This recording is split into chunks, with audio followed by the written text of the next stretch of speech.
Hello friends, स्वागत है आपका हमारे यूट्यूब चैनल में। तो आज का जो हमारा टॉपिक है वो है राज्यों का पुनर्गठन। आपको पता होगा हम 6 से 12 तक की राजस्थान की आरबीएसई की बुकों को कर रहे हैं। तो अगर आप रीट की तैयारी कर रहे हैं या फर्स्ट गेट सेकंड गेट की तैयारी कर रहे हैं जिसमें राजस्थान जी के आती है, तो याद रखिएगा ये वीडियो आपके लिए बहुत ज़्यादा ही इंपॉर्टेंट होने वाला है। अगर आप चैनल पर नए हैं तो चैनल को सब्सक्राइब कर लें, जिससे कि आपको नेक्स्ट वीडियो का नोटिफिकेशन मिल सके। तो देखिएगा, टॉपिक है राज्यों का पुनर्गठन, जिसमें हम देखेंगे किस प्रकार से कौन सा राज्य मिला था, क्या परेशानी आई थी उन राज्य को मिलाने में। तो ये देखिएगा, मद्रास से अलग आंध्र प्रदेश की मांग कर रहे श्री रामेलू ने अक्टूबर 1952 में आमरण अनशन स्टार्ट किया। 58 दिन भूख हड़ताल के बाद उनका निधन हो गया। अक्टूबर 1953 में आंध्र प्रदेश की स्थापना की गई। याद रखिएगा, 1953 में आंध्र प्रदेश की स्थापना की गई। यह भाषा के आधार पर देश का पहला राज्य था। याद रखिए, जो भाषा के आधार पर बना था, प्रथम राज्य था आंध्र प्रदेश। 1953 में अफजल अली की अध्यक्षता में राज्य पुनर्गठन आयोग की स्थापना हुई। याद रखिएगा, अफजल अली की अध्यक्षता में। आयोग के 2 अन्य सदस्य थे। इनमें से देखिए कौन कौन से थे, के.एम. पणिक्कर और एच.एन. कुरंज, ये 2 अन्य सदस्य थे। ये 3 सदस्यीय समिति थी। भारत सरकार ने काका कालेकर को 1953 में अन्य पिछड़ा वर्ग आयोग का अध्यक्ष नियुक्त किया। देखिएगा, रीट 2015 में पूछा हुआ क्वेश्चन है, किसको अन्य पिछड़ा वर्ग आयोग का अध्यक्ष चुना गया था, तो वो थे काका कालेकर। पंजाब की मांग मास्टर तारा सिंह के नेतृत्व में की गई थी। 36वें संविधान संशोधन 1975 के द्वारा सिक्किम राज्य बना। अब देखिए कश्मीर का विलय कैसे हुआ, उसको देखते हैं। कश्मीर का विलय, कल्हण ने राजतरंगिणी की रचना लाहौर वंश के अंतिम शासक जयसिंह के समय की थी। तो ये भी क्वेश्चन पूछा जा सकता है, क्योंकि ये राजस्थान के संदर्भ में है, तो इसलिए जयसिंह के टाइम पे की गई थी राजतरंगिणी की रचना, जो कि कल्हण के द्वारा की गई थी। इसमें 8 तरंग तथा संस्कृत में 7826 श्लोक हैं। भारतीय इतिहास के लेखन में यह प्रथम प्रमाणिक पुस्तक मानी जाती है। याद रखिए, कौन सी, राजतरंगिणी। आज़ादी के समय कश्मीर का राजा हरि सिंह था। याद रखिए, ये भी क्वेश्चन पूछा जाता है। 26 अक्टूबर 1947 को कश्मीर को भारत में विलय हुआ। देखिएगा, ये भी आरपीएससी में पूछा हुआ है कि कब विलय हुआ था, तो 26 अक्टूबर 1947 को इसका विलय होता है राजस्थान में, इंडिया में। 1950 में भारतीय संविधान की प्रथम सूची में भाग ख राज्य में जम्मू कश्मीर को शामिल किया गया।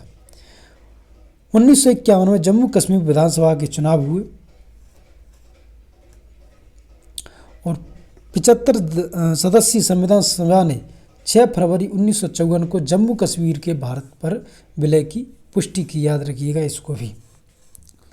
आगे अगर बात की जाए जम्मू कश्मीर के बारे में, तो जम्मू कश्मीर के संविधान की धारा 3 के तहत जम्मू कश्मीर भारत का अभिन्न अंग था और आगे भी रहेगा। अनुच्छेद 370 के तहत जम्मू कश्मीर को विशेष राज्य का दर्जा दिया गया है, जो कि आपको पता होगा 370 को हटा दिया गया है। अब देखिएगा हैदराबाद विलय, किस प्रकार से हैदराबाद का विलय होता है। हैदराबाद की स्थापना थी वो 6 मुगल सूबेदारों मिलाकर 18वीं सदी में निजाम चिनकिलिच खां ने की थी। याद करिएगा, चिनकिलिच खां के द्वारा इसकी स्थापना की गई। आज़ादी के समय यहाँ पर भी उस्मान अली का शासन था। हैदराबाद में रजाकार नामक उग्रवादी संगठन सक्रिय था। इनके विरुद्ध कार्रवाई करते हुए सरदार पटेल ने कहा, यदि अपने पेट का यह कोड़ा निकालकर हम नहीं फेंक देंगे तो स्वयं अपनी कब्र खोदने का काम करेंगे। 13 सितंबर 1948 को हैदराबाद पर हमला किया गया। इस हमले को ऑपरेशन पोलो नाम दिया गया। याद रखिएगा, ये क्वेश्चन पूछा जाता है कि उस हमले का नाम क्या था, तो उसका नाम था ऑपरेशन पोलो। 17 सितंबर 1948 को हैदराबाद का भारत में विलय हो गया। याद आपको सबसे ज़्यादा इसमें ये पूछा जाता है कि किस प्रकार से हुआ था, तो याद रखिएगा हैदराबाद का विलय था वो सैनिक कार्रवाई के द्वारा किया गया था। अब चढ़ते हैं जूनागढ़ विलय के बारे में। आज़ादी के समय यहाँ का शासक था वो नवाब मोहब्बत खान था। बैरावल इस रियासत का प्रमुख बंदरगाह था। 1947 में ही शाहनाज भुट्टो दीवान बना, जो मोहम्मद अली जिन्ना का रिश्तेदार था। फरवरी 1948 में जनमत संग्रह द्वारा जूनागढ़ को भारत में विलय हुआ। याद रखिएगा, जनमत संग्रह के द्वारा जो विलय हुआ था वो जूनागढ़ का हुआ था और हैदराबाद का सैनिक कार्रवाई के द्वारा हुआ था। अब देखिए पांडिचेरी का विलय कैसे हुआ था। इस पर फ्रांस का अधिकार था उस टाइम। नवंबर 1954 में ये स्वतंत्र हुआ था और 1955 में गणतंत्र दिवस में प्रथम बार पांडिचेरी की झांकी निकाली गई थी। तो याद रखिएगा, इसमें ये चीज़ कॉमन है कि नवंबर 1954 में यानी आज़ादी के बाद ये भारत में विलय हुआ था। अब देखिए गोवा, इस पर पुर्तगाल का अधिकार था। यहाँ पर तानाशाही आलीवीरा सालाजार था।